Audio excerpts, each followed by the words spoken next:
like, comment, share, and subscribe naman dyan mga ito. Maraming salamat po. Habang mas malaki ang madla, mas mabuti ito para sa kanya dahil ang presyo ng taya ay tataas ng husto, na magbibigay daan sa kanya para kumita ng mas malaki kaysa noon. Si Henry ay nasa kanyang silid habang nagtsatsa at napansin na ang lahat ay naaayon sa plano at naisip na oras na para isagawa ang kanyang balak. Tinanong ni Henry si Ten kung ano ang kasalukuyang pagkakaiba sa mga taya.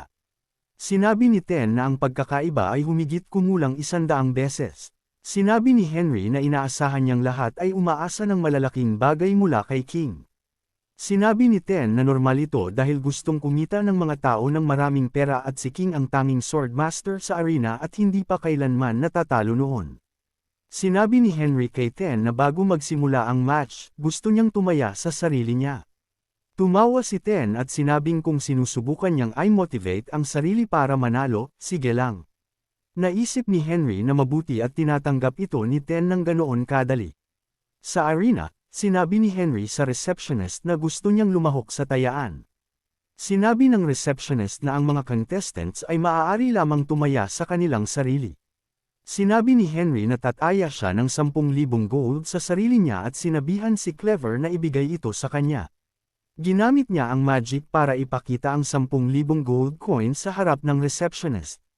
Nagulat ang receptionist at nagsimulang bilangin ng kanyang mga kasamahan ang mga barya. Naisip ni Henry na dahil ang pagkakaiba sa taya ay 100 beses, makakatanggap siya ng 1 million gold kung mananalo siya at ang 10 million gold arena ay walang ganoong halaga. Naisip niya na kung hindi sila makakabayad, kukunin niya ang kanyang pinlano. Binigyan siya ng receptionist ng isang receipt at sinabing ang halaga ay nakumpirma na eksaktong 10,000 gold. Hawak ni Henry ang receipt at naisip na ito ang kanyang gold ticket at magugulat si Ten. Sa battlefield, isinigaw ng madla ang kanilang pananabik nang pumasok si King. Pinuri at nag-cheer ang lahat para kay King.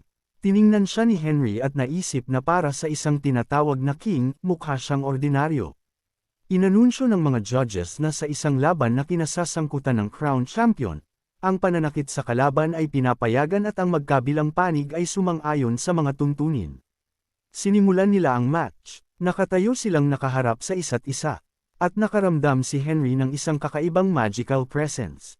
Napagtanto niya na ito ay debuff magic at naisip na ito ang dahilan kung bakit hindi kailanman natalo si King at ang panuntunang pumapayag sa pagpatay ay nilayon para patahimikin ang mga kalaban. Ginamit ni Henry ang Returned Magic, isang defensive spell na nagre-reflect ng magic pabalik sa nagcast nito. Ang na-reflect na magic ay tumama sa mga mages na nagsimulang umubo ng dugo. Naisip ni Henry na sila ay 3 circle mages lamang at hindi na sila makikialam sa match. Sinabi niya kay King na malinaw na niya itong nakikita ngayon at oras na para sa isang opisyal na match. Inactivate niya ang kanyang magic armor. Inilabas ni King ang kanyang aura at ininsalto siya. Napagtanto ni Henry na ang aura ni King ay wala sa Swordmaster level at mas mahina kaysa sa inaasahan.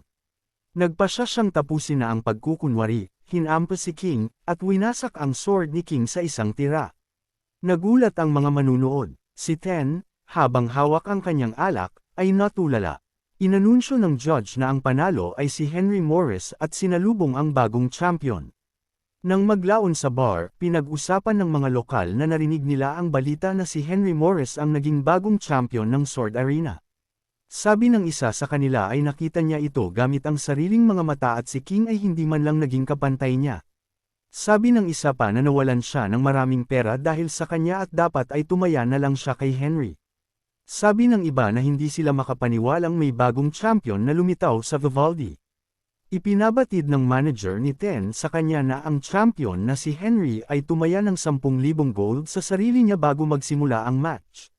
Napaatras si Ten at nagtanong kung 10,000 gold ba iyon.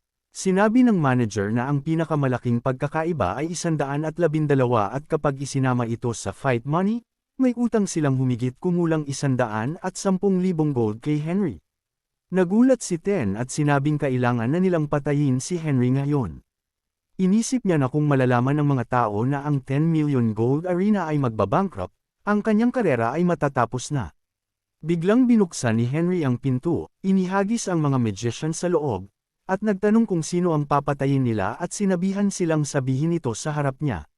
Sinigawan ni Ten ang mga magicians na lumabas at sinabing kakausapin niya si Henry. Sinabi ni Henry sa kanya na hindi niya dapat ginawa iyon. Nang sila na lang ang nasa silid, magalang na sinabi ni Ten na hindi siya sigurado kung ano ang pinagsasabi ni Henry. Sinabi ni Henry na dapat na silang dumiretso sa punto at narito siya para sa kanyang pera. Sinabi niya na kung ibibigay ito ni Ten ng walang gulo, hahayaan niya itong makaalis at pinakamabuting huwag subukan ang anumang kalokohan. Sinabi niya na kung hindi ibibigay ang pera, ay papapunta na lang niya ang town mayor sa halip at tapos na ang kanyang pakikipag-usap dito. Kaya dapat na lang ibigay ni Ten ang pera. Napaatras si Ten at sinabing hindi niya kaya at mayroon lamang siyang humigit kumulang 100,000 gold sa kanyang pag-aari. Sinabi niya na dahil hindi siya makakabayad, hahayaan niyang kunin ni Henry ang lahat mula sa kanya. Sinabi ni Henry na wala siyang pakialam sa 10 million gold arena at alam na niyang walang sapat na pera si Ten para bayaran siya. Ipinatong niya ang kanyang kamay sa balikat ni Ten at sinabing mayroon siyang alok na gagawin at dapat silang magkaroon ng tahimik na pag-uusap sa bahay ni Ten. Ang mga magicians ay nakaupo sa labas at sinabi ni Henry sa kanila na dapat silang mahiya bilang mga magicians at kung susubukan nilang gawin iyon muli, hindi siya magdadalawang isip na patayin sila. Sa bahay ni Ten, tinanong ni Ten kay Henry, na nakaupo at umiinom ng tsaa, kung ano ang alok na sinasabi nito. Sinabi ni Henry na simula ngayon, dapat sagutin ni Ten ang kanyang mga tanong ng tapat. Tinanong ni Henry si Ten kung gaano karaming cold irons ang mayroon siya, at napaatras si Ten nang marinig ito. Ang cold irons ay inilalarawan bilang mga napakatitibay na minerals na matatagpuan lamang sa pinakamalalim na bahagi ng mga karagatan. At dahil ang mga minerals na ito ay may katangian na magpataas ng magic power ng husto, ipinagbabawal ang paggamit sa mga ito bilang paraan ng kalakalan. Sinabihan ni Henry si Ten na itigil na ang pagpapanggap na hindi naiintindihan at inisip na kahit hindi niya alam kung paano nagagawa ni Ten na makuha ang mga minerals na ito, siya ang kukuha sa mga ito mula sa kanya. Sinabi ni Ten na iilan lamang ang dapat na nakakaalam ng impormasyong iyon at nagtanong kung paano ito nalaman ni Henry. Sumagot si Henry na hindi yun importante at nagtanong kung ilan ang mayroon siya. Walang magawa si Ten na nagsabing mayroon siyang humigit kumulang 300 kilo. Sinabi ni Henry na mula sa 10 million gold na utang sa kanya, kukuha lang siya ng mga 3,000 gold sa ngayon, pero kukunin niya ang lahat ng cold iron. Naisip niya na dahil ang 300 kilo ng cold iron ay nagkakahalaga ng humigit kumulang 40,000 gold, isa itong magandang trade. Idinagdag ni Henry na dahan daw ang mababayaran ni Ten ang natitirang pera. Nang makita ang natulalang reaksyon ni Ten, nagtanong si Henry kung talagang iniisip ba nito na hahayaan niya itong makaligtas sa halos 10 milyong halaga ng ginto. Nag-atubili si Ten at sinabing tiyak na babayaran niya ito. Pagkatapos ay binigyan ni Henry si 10 nanograms isang summoning scroll at sinabing isa itong regalo. Nagtanong siya kung balak ba ni Ten na kumita ng pera at sinabing hindi na nito kailangang mag-alala sa paggawa ng mga champion rules dahil madali niyang aasikasuhin ang sinumang humahamon sa kanya. Nagpasalamat sa kanya si Ten. Pagkatapos ay nagtanong si Henry kung aling silid ang dapat niyang gamitin. Sinabing mukhang maganda ang silid at idinagdag na kailangan niya ng matutuluyan pansamantala at nasa pangangalaga muna siya ni Ten sa ngayon. Sinabi ni Ten na iyon ang kanyang personal office. Tinapik siya ni Henry at sinabing kung hindi niya ito gusto, dapat na siyang magbayad at kahit paubusin niya ang lahat ng pera niya ngayon, hindi pa rin niya ito mababayaran. Pumayag si Ten at sinabihan siyang mag-enjoy sa kanyang pananatili. Sa insidenteng ito, si Ten, na itinuturing na pinakamayamang tao sa bayan ng Vivaldi, ay mabilis na naging pinakamahirap. Nang maglaon, habang nakaupo si Ten na walang magawa, tinanong ni Henry kung ano ang problema sa kanyang attitude. Itinanggi ito ni Ten. Nagtanong pagkatapos si Henry kung ano ang tunay na layunin sa likod ng 10 million gold arena at sinabing sigurado siyang hindi ginagamit ni Ten ang lugar na ito para lang kumita ng pera. Naisip niya na ang kanyang pangalawang layunin ay katanyagan at kailangan niyang bumuo ng reputasyon para sa pinakamalakas na grupo kaya kailangan niya ang tulong ng 10 million gold arena.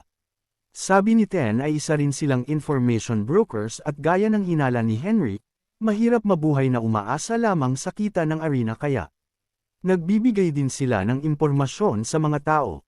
Nagtanong muli si Henry kung ang kanilang trabaho ba ay nangangailangan sa kanila na maging mahusay sa pagsasaliksik sa iba. Sumang-ayon si Ten at sinabing nagtitipon sila ng impormasyon na may kinalaman sa lahat ng mga pangunahing lungsod at bayan pati na rin ang mga subject states sa loob ng 4 na kaharian at ang Holy City na pinamamahalaan ng mga Vaticans at gumagawa din sila ng ilang infrastructure sa loob ng ilang free states. Sinabi ni Henry na mas matatag si Ten kaysa sa inakala niya. Sumagot si Ten na wala silang binatbat kumpara sa Silver Moon na inilalarawan bilang isang malaking underground guild na may pinakamalaking koneksyon sa loob ng buong kaharian. Idinagdag niya na isa ito sa iilang pinakamalalaking grupo na hindi lamang may manpower at impormasyon kundi pati na rin mga resources at dahil dito ay hindi maraming tao ang nakakakontakt sa kanila. Ito ay isang bagay na gustong samantalahin ni Henry. Ngumiti si Henry at sinabing kailangan nilang maging pangalawang Silver Moon. Nalito at nagulat si Ten nang marinig ito. Habang papaalis si Henry, sinabi niya na ang 10 million gold arena ay wala sa posisyon para gumawa ng anumang anyo ng mga trades. Kaya, oras na para gumawa ng isang grupo na kasing husay ng Silver Moon. Naisip ni Ten na mukhang masyadong bata at walang karanasan si Henry at nagtaka kung saan nito nakukuha ang lahat ng kumpiyansang ito. Sinabi ni Henry na ang tanging kulang sa kanila ay manpower. Sinabihan siya ni Ten na maghintay at sinabing hindi nila maaaring madaliin ang mga bagay na gaya nito. Idinaragdag na ang Silver Moon ay may mga koneksyon sa mga kriminal at access sa mga upahang mercenaries at assassins at hindi sila gumagawa ng ganoong uri ng negosyo. Sumagot si Henry na dapat din nilang gawin iyon at sinabing simula ngayon ang 10 million gold arena ay magsisimulang bumuo ng sarili nitong mga mercenaries. Sinabi niya na maraming mga grupo ang maaari nilang gamitin para sa layuning ito at upang kumita ng mas maraming pera ay natural lamang na maghanap ng iba't ibang opsyon. Galit na sinabihan ni Henry si Ten na magmadali at magsimulang magsulat. Sinabi niya na kailangan nila ng mga bihasang tao at dapat tipunin ang mga may malaking kumpiyansa. Dahil ang mga rank mercenaries ay kumikita ng mga 5 gold bawat buwan, dodoblihin nila ang bayad sa 10 gold bawat buwan at magbibigay sila ng edukasyon sa mga tunay na bihasa.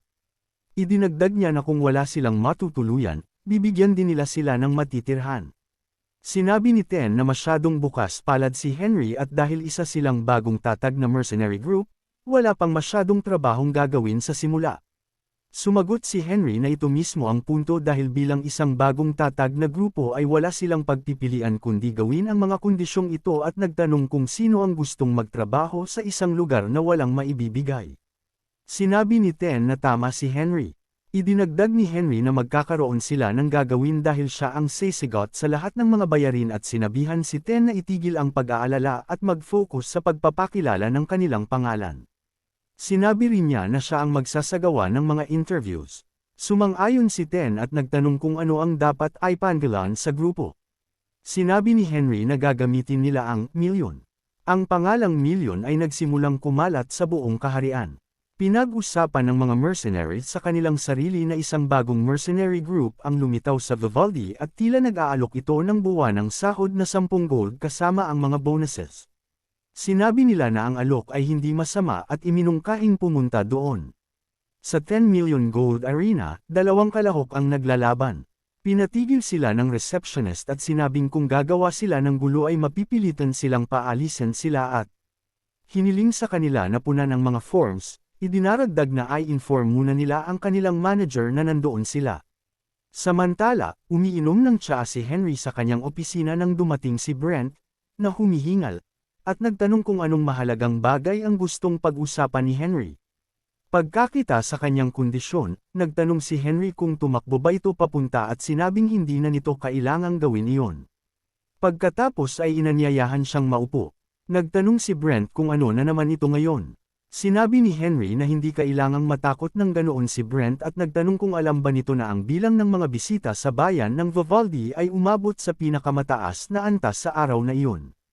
Sinabi ni Brent na narinig na niya at ito ay dahil sa pagkakabuo ng isang bagong mercenary group sa 10 million gold arena. Kinumpirma ni Henry na tama ito at sinabi na ang 10 million gold arena ay nagpasya na gumawa ng isang bagong mercenary group na pinangalan ng Million at siya ang magiging pinuno ng grupong iyon. Nagulat si Brent at nagtanong kung seryoso ba ito. Sumagot si Henry na nangyari na ito at idinagdag na mahigit isang araw na ang nakalipas mula nang simulan nilang i-promote ang kanilang sarili at naging sanhi ito upang tumaas ng gusto ang bilang ng mga bisita na ayon sa kanya ay halata naman.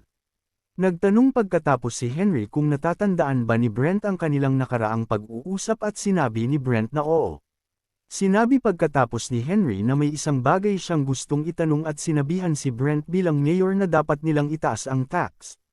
Sinabi niya na hindi ito magiging sobrang laki, pero dahil ang mga sundalo mula sa buong kaharian ay pumupunta sa bayan, sa tingin niya ay magandang ideya na kumita ng kaunti mula rito.